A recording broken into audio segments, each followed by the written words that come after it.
doceañistas, tengo el placer de presentarles al profesor Clement Thibault de la Universidad de Nantes, que tiene una amplia trayectoria como hispanista y en concreto en el estudio de las independencias, en este caso sobre todo de Colombia, en el cambio del siglo XVIII al XIX. Hizo precisamente su tesis doctoral, que defendió en 2001 con Francisco Javier Guerra, con el título de Guerra y Revolución, los ejércitos bolivarianos en la guerra de independencia en Venezuela y en Colombia. Una tesis que luego se publicó doblemente, en español en Colombia y en francés en Rennes. Y luego tiene una amplia trayectoria investigadora que ha dado como resultado la participación en numerosos proyectos de investigación y la publicación de una larga lista de artículos en revistas científicas y capítulos de libros, que sería muy prolijo detenerse en ella porque supera la treintena de trabajos, y luego también una serie de publicaciones monográficas, que las más señaladas son esas dos que he citado, resultado de su tesis doctoral, y también más recientemente ha publicado en Madrid y en Bogotá con la editorial Taurus La Majestad de los Pueblos, y en Bolivia, en Sucre, la obra La Academia de Charcas y la Independencia de América, 1776-1809. Hoy viene a hablarnos de una constitución aprobada en Colombia en 1814, la Carta de Novita, que subtitula en este caso las tensiones inaugurales del primer constitucionalismo hispano en Afrocolombia. Yo creo que somos afortunados de tenerlo hoy aquí con nosotros, y le cedo de inmediato la palabra para que nos ilustre sobre esta cuestión.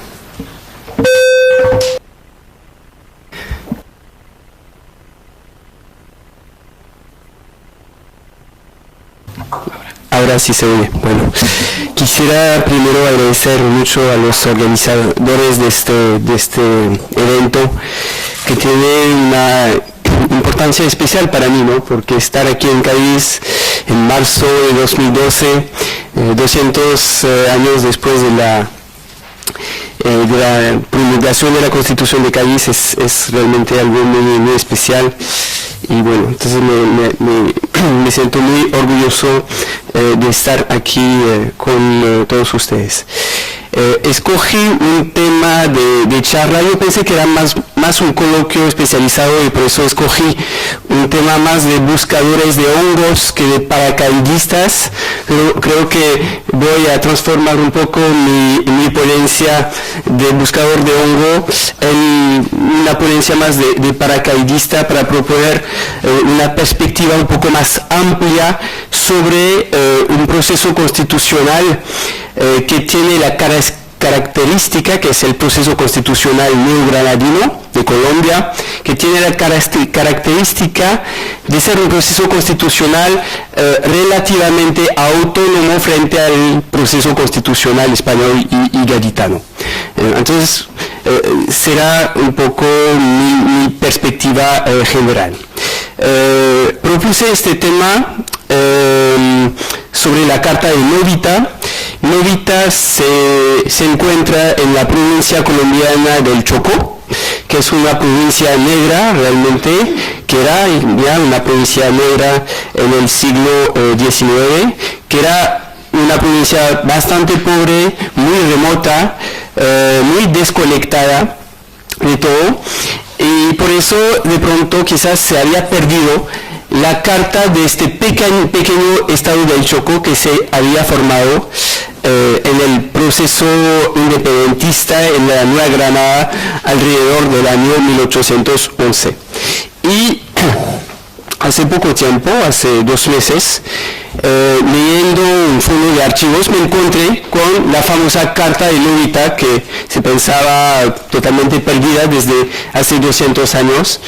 y me dio cierta gracia, la descubrí, la leí, me interesó y por eso la quise presentar aquí. Esta carta de Novita es fechada del febrero de 1814. Lamento un poco mi español, a veces me trabo un poco, no pido disculpas. Febrero de 1814, y entonces es una de las numerosas cartas neogranadinas que se promulgaron durante la independencia de esta parte de la América. Hay que hacer énfasis en el hecho de que el proceso constitucional colombiano fue muy pujante.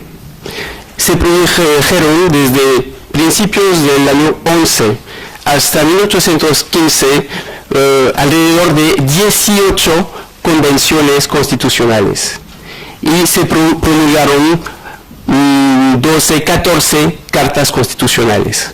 O sea, es un fenómeno realmente muy espectacular, bastante similar a lo que pasó en la vecina provincia, ex capitanía general de Venezuela, pero que tiene un carácter singular por dos razones. Primero, porque estas cartas, ciertas de estas cartas, anteceden la Constitución de Cádiz.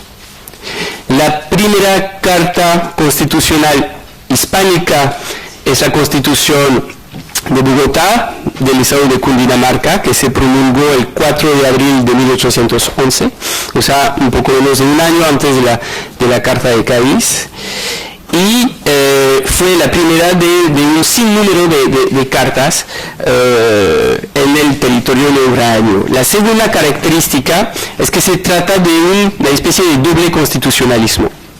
Como la Nueva Granada se transforma en una especie de Estado confederal, hay dos niveles de soberanía. El nivel de la soberanía federal de las Provincias Unidas, que se constitucionaliza mediante un acta de federación en 1811, y el nivel de los constitucionalismos provinciales a nivel de los estados, y la Carta de Novita es la constitución que va a constitucionalizar el pequeño estado-provincia de lo que hoy se llama el Chocó, o sea, esta región afrocolombiana negra de la Nueva Granada. Quiero presentar realmente a grandes rasgos la región del Chocó en ese periodo.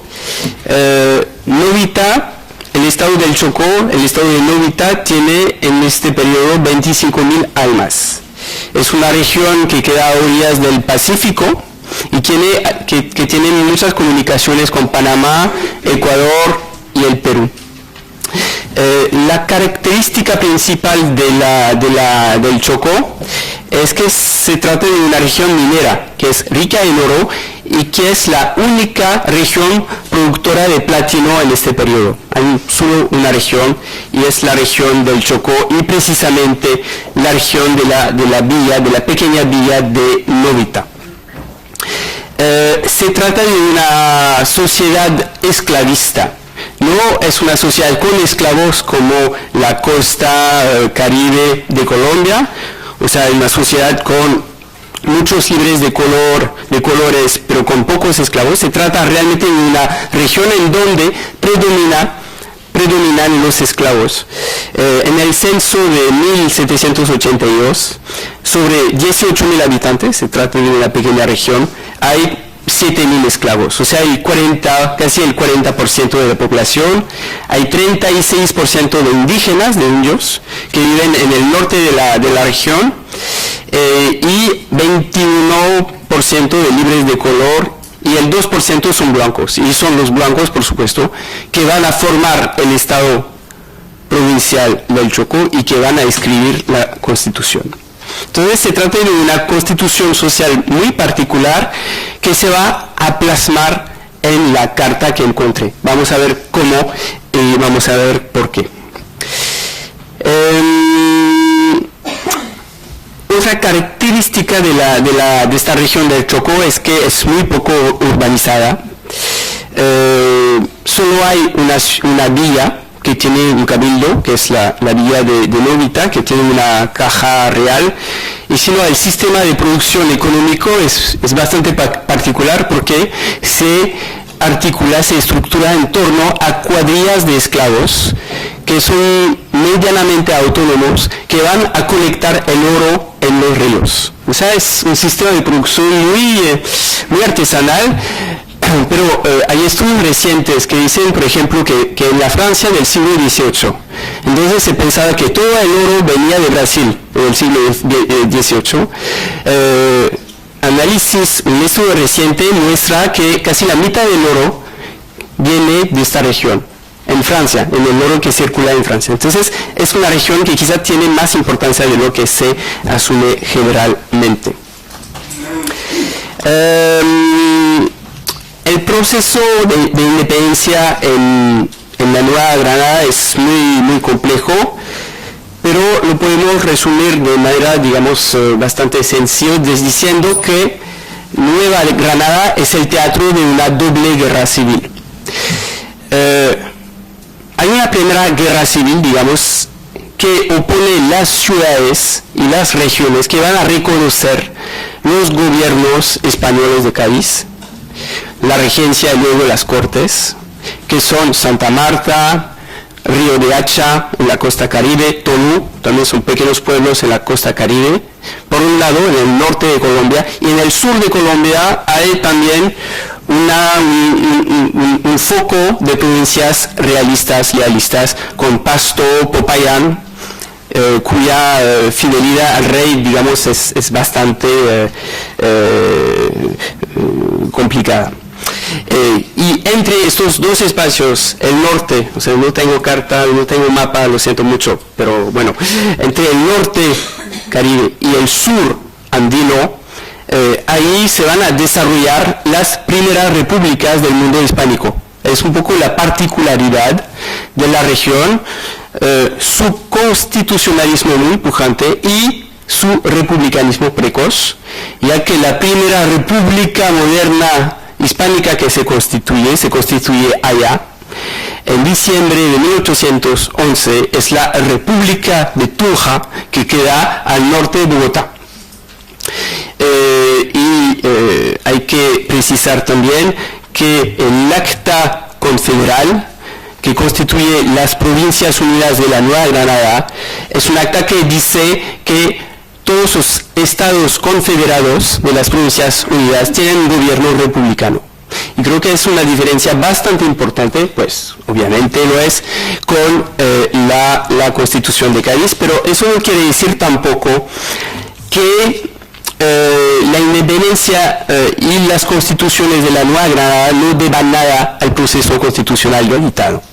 No quiero que ustedes me tiren piedras al final de la ponencia, tampoco tomates. Entonces voy a desarrollar la ponencia en tres puntos, porque soy francés y porque hacemos así siempre.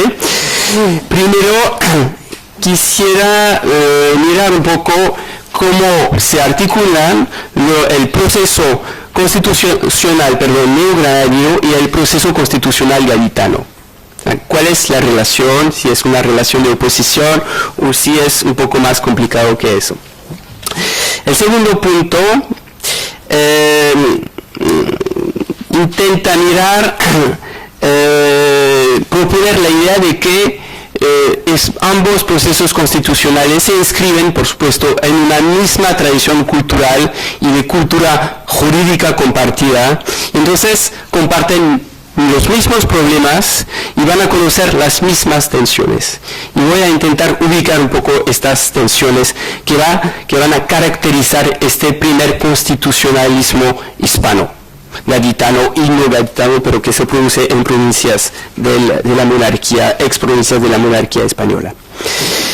Y el tercer punto va a presentar a grandes rasgos rápidamente la Carta de Novita como una especie de creación de una república borbónica de índole muy particular.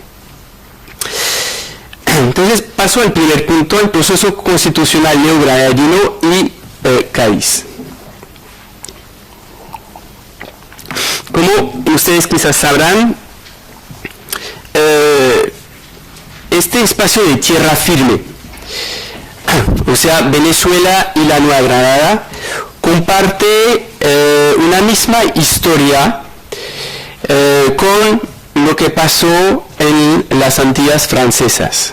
O sea, quizás en la monarquía hispana, salvo España, pero en América, en la América hispánica, es el espacio que tuvo el mayor número de contactos con lo que pasó en Santo Domingo, en Guadalupe, en Martinica. Se produjeron en los años 90 un sinnúmero de revueltas, de complotes, a raíz de la presencia de corsarios franceses, de negros libres, de esclavos franceses o de inmigrados de Santo Domingo o de reos de Estado, etc.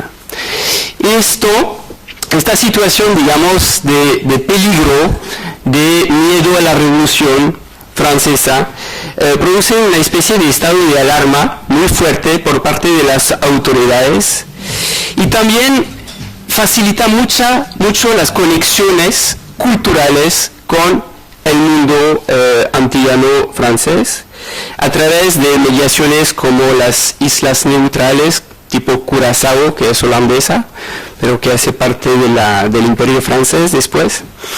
Y entonces, aparte de las alarmas de las sublevaciones que se producen en los años 90, hay una difusión secreta de muchos textos traducidos al español que circulan en la Capitanía General y en la costa caribe de la Nueva Granada, que son textos a veces radicales. Yo encontré un texto, por ejemplo, de Robespierre, que se había publicado en un texto famoso, ¿no? El Manifiesto a todas las naciones del mundo, que se había publicado en París en diciembre del 93 y que se leía entre los pardos de Venezuela en abril del 94, o sea, 4 meses después. Entonces hay una circulación y esa circulación de textos produce interés y rechazo a la vez. O sea, no es la difusión de la gran revolución, por supuesto. Ahí genera cierto interés, pero genera también mucho rechazo por la impiedad de la revolución, por los excesos y sobre todo por el descabezamiento de Luis XVI, que aparece como la falta fatal y una falta imperdonable. Hay que tener en cuenta todo este concepto, todo este contexto, para entender cómo reacciona tierra firme, Venezuela y la Nueva Granada cuando llegan las noticias de 1808, del descabezamiento de la monarquía española, y para entender por qué este espacio va a evolucionar muy rápidamente a partir del año 11 hacia la doble ruta del constitucionalismo propio y del republicanismo, que aparece realmente como una solución muy contraintuitiva. La reacción frente al constitucionalismo gaditano se produce a partir la noticia de la reunión de las Cortes. Llega a Santa Marta, que es un puerto de la Nueva Granada, a principios de enero de 1811. Y se publica en la Gaceta de Caracas en febrero de 1811. Esta noticia produce interés y rechazo, depende de las provincias. Hay ciertas provincias que van a reconocer la legitimidad de las Cortes de Cádiz, como, bueno, Santa Marta, ustedes ya lo saben, pero también Cartagena. Cartagena va a reconocer las Cortes de Cádiz, pero a la vez van a criticar lo que está pasando. Es interesante ver cómo ellos se enteran de los debates que se están llevando a cabo en España. Y eso lo hacen a través de la reproducción del Conciso, que es un periódico que reproduce los debates gaditanos, pero también lo hacen a través de fuentes inglesas que son muy importantes para ellos porque ellos piensan que las fuentes españolas son sesgadas, que los españoles siempre mienten, que no les dicen la verdad a propósito de la guerra, etc. Entonces que las fuentes inglesas son mucho mejores o norteamericanas. Por ejemplo, las gacetas de Jamaica, la Kingston Gazette, es leída y reproduce parte de los debates en Cádiz.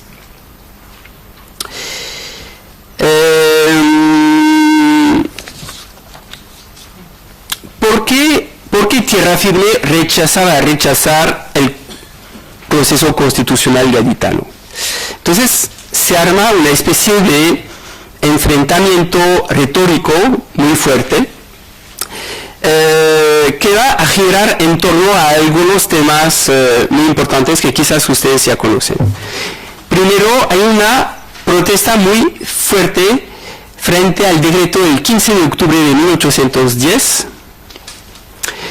decreto que dice que hay una igualdad entre los territorios americanos y los territorios españoles de la monarquía.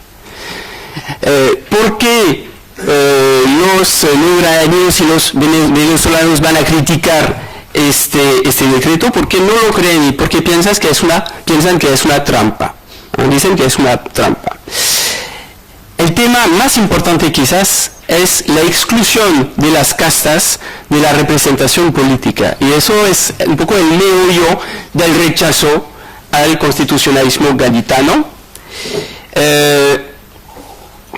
Se enteran de eso en marzo-abril de 1811 y, por supuesto, dada la constitución social de las provincias del Caribe venezolano y ucraniano, eso quiere decir que si no se toma en cuenta las castas, o sea, los libres de color, los pardos, que son mayoritarios en esta región, eso quiere decir que la provincia no tiene una representación justa en las futuras cortes españolas. Entonces el problema de las castas es muy importante.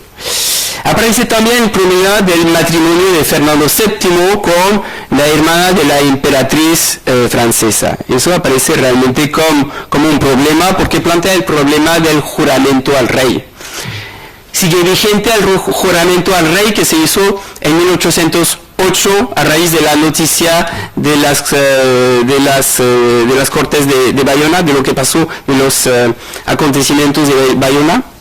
Eso aparece como un punto muy importante. Este matrimonio que quiere decir que los franceses van a absorber España dentro de su imperio, que era un poco la política francesa desde finales del siglo XVIII, absorber de manera inmediata la España.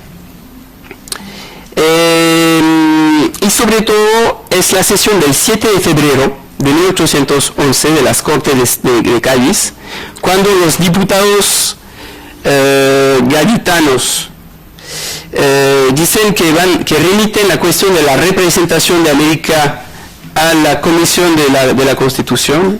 Eso es el hecho, digamos, más importante que va a facilitar el camino hacia la independencia, la república y el constitucionalismo propio.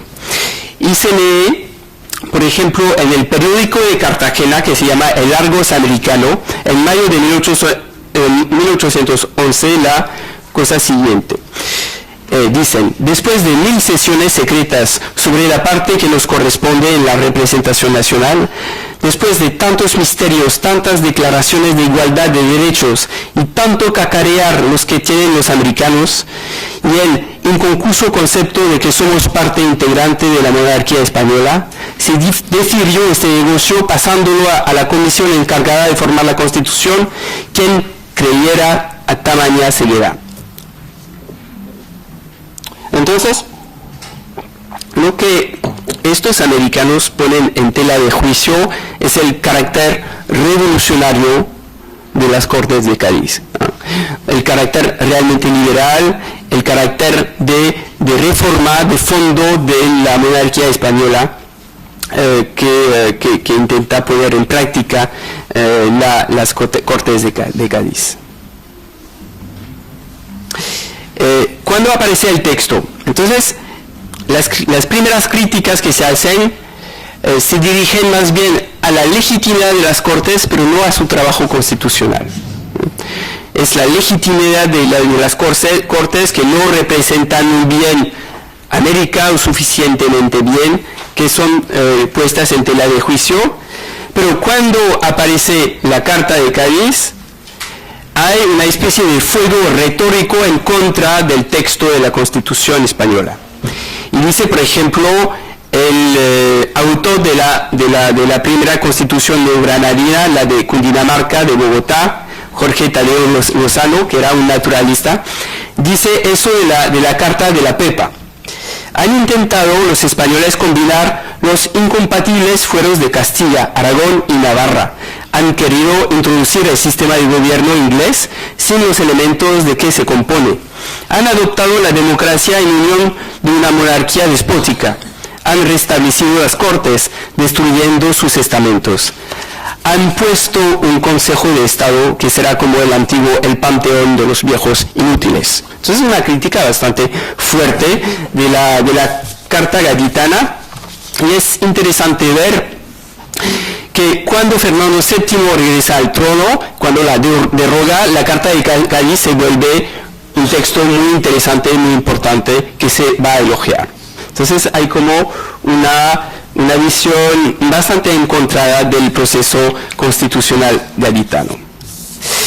Y voy a pasar ahora al segundo punto, titulado Constitucionalismos diferentes, problemas compartidos. Entonces, creo que si no podemos decir, postular que el constitucionalismo gaditano fue el padre o la madre de los constitucionalismos de tierra firme, podemos decir que comparten una cultura política, jurídica similar, eso es bien evidente, y que comparten también problemas compartidos en torno a la soberanía, a la articulación de las provincias y a la naturaleza del poder soberano, y sobre todo en torno al poder ejecutivo y a la separación de los poderes. Hay dos diferencias fundamentales entre Cádiz, el proceso constitucional gaditano, y el proceso constitucional de tierra firme, si incluimos Venezuela.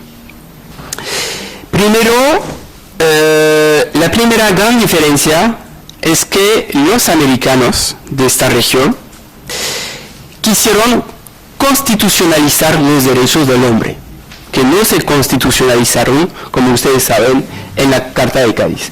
Hay un afán por constitucionalizar los derechos del hombre, que es muy fuerte, y todas las convenciones constituyentes, que se llaman colegios electorales y constituyentes de la región, dicen, nuestra primera meta es declarar los derechos del hombre y hacer de este zócalo de derechos la base de la nueva Constitución. Y eso es, digamos, el nivel de la letra de la Constitución, y la diferencia fundamental, porque eso quiere decir que se da la espalda al constitucionalismo histórico, a los viejos derechos, que no, de todas maneras, no existen en América como en España. No hay un constitucionalismo histórico de tipo aragonés en América, obviamente. ¿Cómo se puede explicar la centralidad del tema de los derechos del hombre? Creo que hay varias razones. Hay una razón social, que es la importancia central de los mestizos en esta región del mundo. Mestizos, que tienen una condición, una calidad, degradada. Que tenían una calidad degradada en el sistema colonial, porque obviamente no hacían parte de la República de los Españoles, tenían una condición, tenían una indignidad de alguna forma, y estos mestizos sobre todo en la costa del Caribe, van a cobrar una importancia fundamental en el proceso político de la independencia, porque ellos son los soldados, porque ellos son los milicianos, porque hay que contar con ellos para defender la provincia y en la lucha de facciones, etc. Entonces, los pardos en la costa Caribe cobran una importancia fundamental porque realmente son actores de primer plano en ese proceso, y lo que piden ellos son la igualación con los blancos y de alguna forma el reconocimiento de los mismos derechos que van a ser los derechos del hombre. Hay otra razón que permite explicar, digamos, por qué este tema de los derechos del hombre fue tan importante, creo, es lo que pasó en la década de los 90. En la década de los 90 se produce en Venezuela una conspiración republicana precoz, liderada por dos venezolanos, Gual y España, pero también con el apoyo de algunos reos de Estado españoles como Picornell, que redactan textos y que van a difundir una traducción de los derechos del hombre del 93, francés del 93, o sea, la declaración más radical de la Revolución Francesa en Venezuela. Y hay una represión muy fuerte de los conspiradores con varias ejecuciones, y eso marca la opinión de la región, porque este castigo parece desmesurado frente, digamos, a la conspiración. Entonces, eso por Venezuela, la conspiración republicana de Gual y España, y la traducción de los derechos del hombre en el 93. En la Nueva Granada se produce la traducción de los derechos del hombre del 89, y eso lleva a la represión de buena parte de las élites ilustradas de la Nueva Granada, que habían hecho parte de la expedición botánica de Mutis, etcétera, que eran intelectuales prestantes, y esto va a producir cierto vuelco de las élites neogranadinas en contra de las autoridades coloniales, porque piensan que el castigo de Nariño, del traductor de los derechos del hombre, y de sus amigos, es también injusto de alguna manera. Entonces, el tema de los derechos del hombre está ahí desde tiempo atrás, cuando se piensa constitucionalizarlos en el año 1811. Si se estudian estos derechos del hombre, son muy interesantes. Son muy interesantes porque remiten a una especie de proyecto criollo para regenerar la vieja monarquía y para reformar el imperio. Ellos dicen, reformar la vieja monarquía es muy fácil, hay que reconocer los derechos del hombre. O sea, igualdad en dignidad entre los blancos y los no blancos, crecimiento económico a través del reconocimiento del derecho de la propiedad, o sea, hay un proyecto económico también, de la ciencia económica del periodo, de la economía política, y hay toda una reflexión también en torno a la idea de que estos derechos del hombre van a permitir una revolución moderada. Es realmente la palabra importante.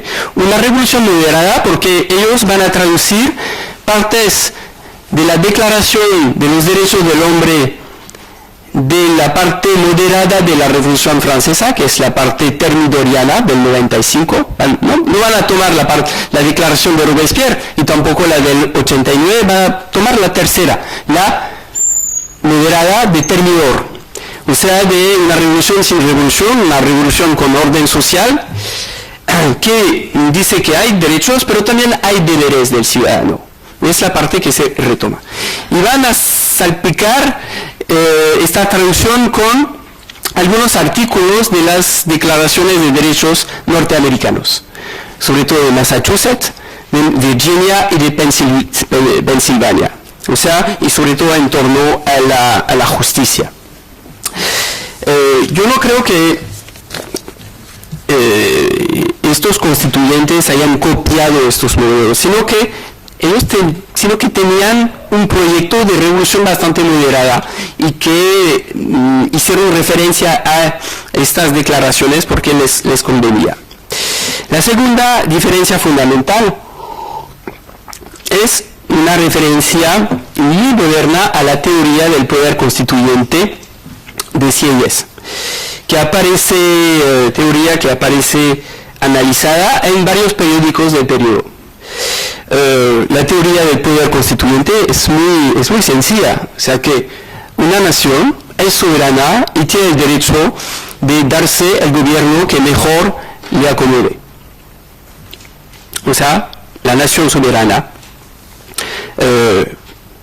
es el constituyente primario y puede cambiar la constitución como le da la gana. Es una visión bastante secularizada de la Constitución, por supuesto, porque quiere decir que la Constitución es obra de los hombres, no obra de Dios, obra de algo que sea que esté por encima de la sociedad. Pero sí aparece esta teoría del poder constituyente que va a legitimar el constitucionalismo neogradio. A mí me plantean una pregunta, porque ¿cómo este mundo tan católico y tan devoto puede adoptar una teoría que es tan secular de alguna manera? Me parece curioso. Y van a adoptar también algunas instituciones de las constituciones francesas del año 3 y del año 8. No quiero decir que los franceses dieron todo, no. Quiero decir que los constituyentes neogradinos echaron mano de algunas instituciones que de alguna forma les convenía porque correspondía a su proyecto de revolución. Y es interesante ver cuáles eran los autores más citados por estos constituyentes. Eran Brissot, el Girondino, l'Abbé Grégoire, Sieyès, Lafayette y algunos norteamericanos, entre Hamilton, Jefferson y Madison. Los franceses son internacionalistas, o sea que hay una referencia que habría que pensar más a una concepción muy internacionalista de la revolución y muy moderada también y federativa. Entonces eso es lo que cambia. Lo que no cambia es el apego a la religión católica, que se reconoce como religión de Estado, a exclusión de todas las otras. Lo que no cambia de manera paradójica es el sistema de representación electoral. Es un sistema de representación electoral que reproduce, que traduce la Constitución francesa de Thermidor del año 3. Entonces parece una cosa moderna o revolucionaria, pero no lo es, porque esta Constitución del año 3 dice que representa en realidad a los pueblos, a las municipalidades, a los grupos. Y ustedes saben que los pueblos, las municipalidades, los municipios son tan importantes en la América hispana. Entonces hay una especie de conexión curiosa entre un constitucionalismo francés que aparece como muy moderno y también un sistema de representación que quizás aparece muy fuerte después de las reformas municipales de 1766 con el nombramiento de síndicos del común, etcétera, de representaciones del común. Y eso me interesa mucho, la articulación entre una referencia retórica que parece muy moderna y prácticas de representación que vienen de las reformas borbónicas a través de estos apoderados del común. La justicia no se toca y todo lo que tiene que ver con la libertad de prensa es inspirado por la Constitución de Cádiz. Así hay una influencia directa de Cádiz sobre la libertad de prensa. Este constitucionalismo republicano que parece bastante afrancesado y no lo es. Se enmarca dentro de lo que podríamos llamar una constitución material de los pueblos. Esta constitución material de los pueblos es un poco la constitución histórica de la región. Esta constitución material de los pueblos se fundamenta, descansa en un momento que aparece como muy importante a ojos de los constituyentes, que es el juramento al rey de 1808. Es interesante ver que inclusive cuando los neogranadinos declaran la república, dicen que sigue siendo vigente el juramento al rey. O sea que son repúblicas dentro de una monarquía, ya que Fernando VII sigue siendo el rey de estos republicanos. Y cuando se van a declarar las independencias en debida forma, en 1813-14, hay todo un debate en torno del valor de este juramento. ¿Cómo nos podemos desligar de este juramento? ¿Sigue siendo vigente? Etcétera. Entonces, el juramento al rey, en esta región que aparece como súper revolucionaria, en comparación con las demás, sigue siendo algo muy complicado, muy fuerte. El segundo punto de este elemento, de este constitucionalismo material, es que debajo de las constituciones provinciales hay en realidad un pacto entre pueblos. Un pacto entre pueblos. Los estados republicanos son ligas de pueblos, de municipios. Y el estado más diciente, más fuerte, es el caso de Antioquia. Antioquia que va a transformarse en una república en 1812. Antioquia es la región de Medellín. Quizás ustedes son demasiado jóvenes para conocer a Pablo Escobar, pero era el rey de Colombia en los años 90. Y el estado de Antioquia es un estado republicano con una constitución, tuvo 3 constituciones, pero en realidad es un pacto entre 4 cabildos, que se van a repartir el correo, la justicia, el tribunal superior, el senado, etc. Se reparten todas las instituciones. Y el problema de este constitucionalismo material es que hay una tensión entre la constitución republicana normal y el pacto entre pueblos. Eso quiere decir que cada municipio, cada pueblo tiene lo que se llama un derecho de ratificación. O sea que cuando la Asamblea Legislativa toma una decisión, cada pueblo tiene el derecho de rechazar esta decisión y puede dejar el estado. Es lo que pasa con Medellín. Cuando se traslada, con Santa Fe de Antioquia, cuando se traslada la sede del gobierno de Santa Fe de Antioquia a Río Negro, que es uno de estos cabildos, Santa Fe de Antioquia hace secesión y dice que no quiere hacer parte de este estado. Entonces, hay un derecho de ratificación.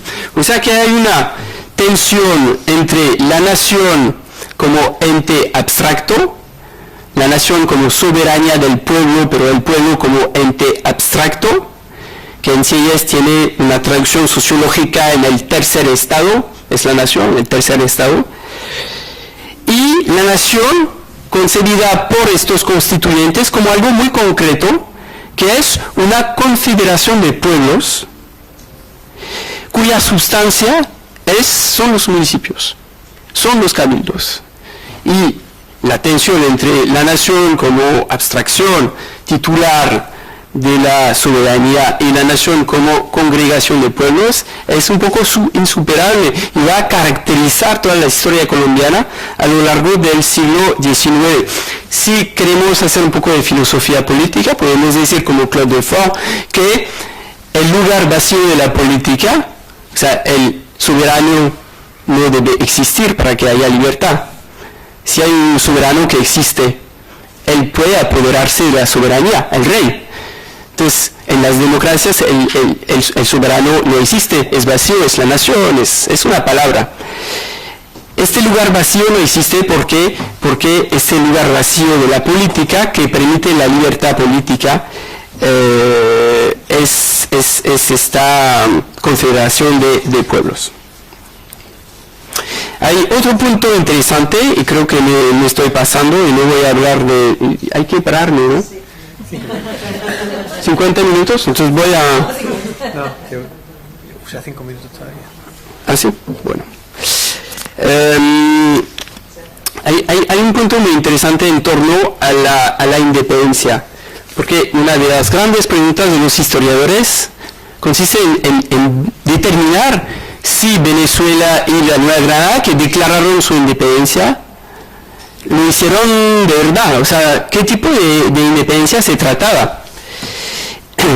Y bueno, van a traducir la declaración norteamericana del 76, etcétera, para aparecer realmente como una declaración de independencia total de la monarquía española, de España, del rey, etcétera. Pero si miramos un poco las constituciones, nos damos cuenta que hay varios niveles de soberanía que remiten a varios títulos de dignidad.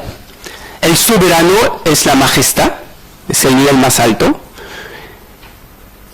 Nivel un poco menos alto, menos digno es el título de Alteza Serenísima, y hay gradaciones hacia abajo. Y es interesante ver que, por ejemplo, el Congreso de la Nueva Granada, que se constituye en cuerpo de nación independiente, no va a tomar el título de majestad, sino de Alteza Serenísima, o sea, el grado inferior.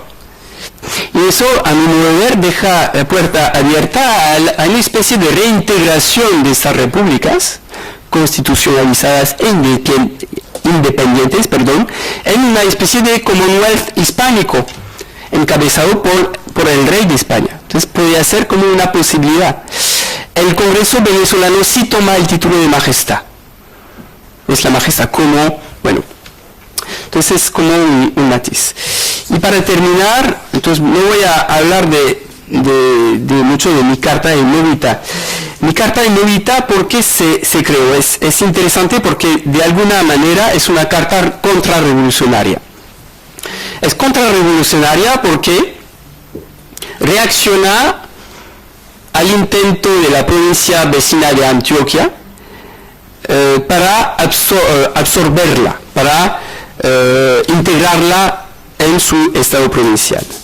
Cuando los chocoanos se dan cuenta que Antioquia quiere integrar su provincia a la provincia de Antioquia, van a producir su constitución para decir somos un estado independiente porque tenemos constitución.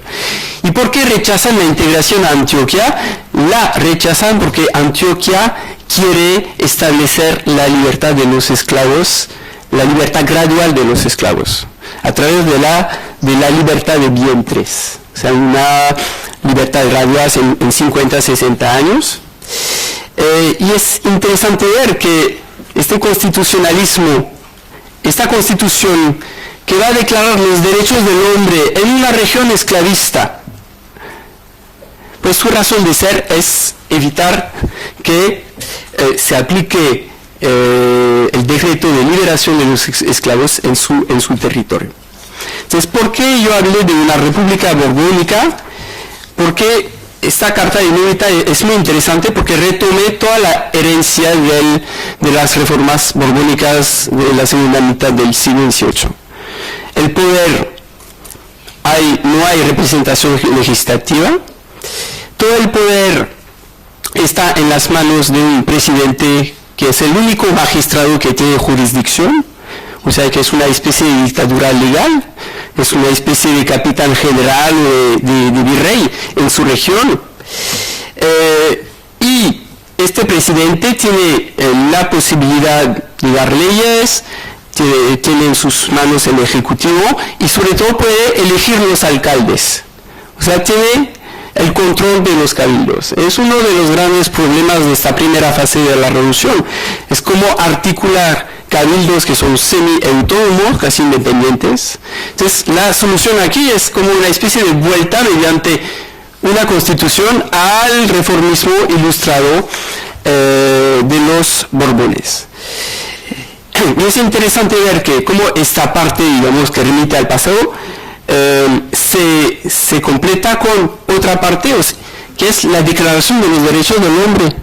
Y una Declaración de los Derechos del Hombre que retoma la letra de la Declaración Francesa del 95 con muchos cambios, entre los cuales ustedes sabrán quizás que esta Declaración Francesa del 95 fue la única que abolió la esclavitud.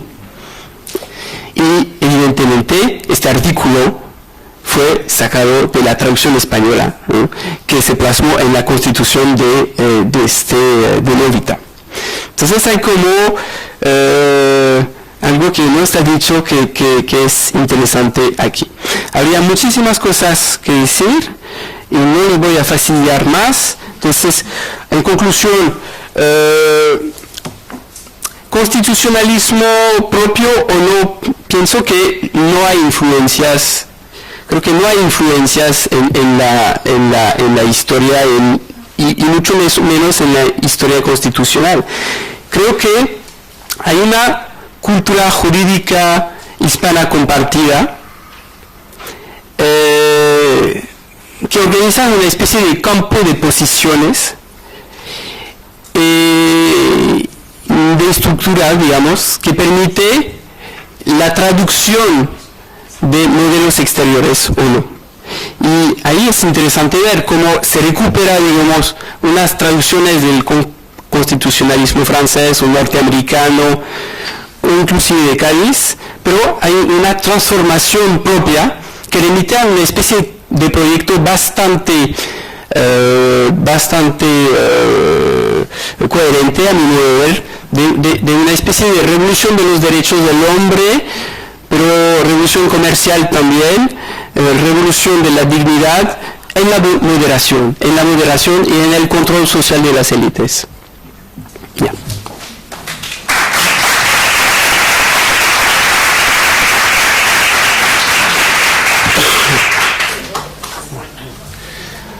Muchísimas gracias al profesor Thibault. Hay prevista una sesión de debate y de conclusiones al final de la tarde, y dado que, aunque creo que es bastante justificado, empezamos con retraso, emplazo a quienes quieran hacerle alguna pregunta o abrir un coloquio con el profesor a esa sesión del final de la tarde, que imagino que cuando lleguemos allá habremos recuperado parte del retraso que empezamos a acumular. Así que doy paso a la sesión de comunicaciones sin demora. Muchísimas gracias a Clement Thibault.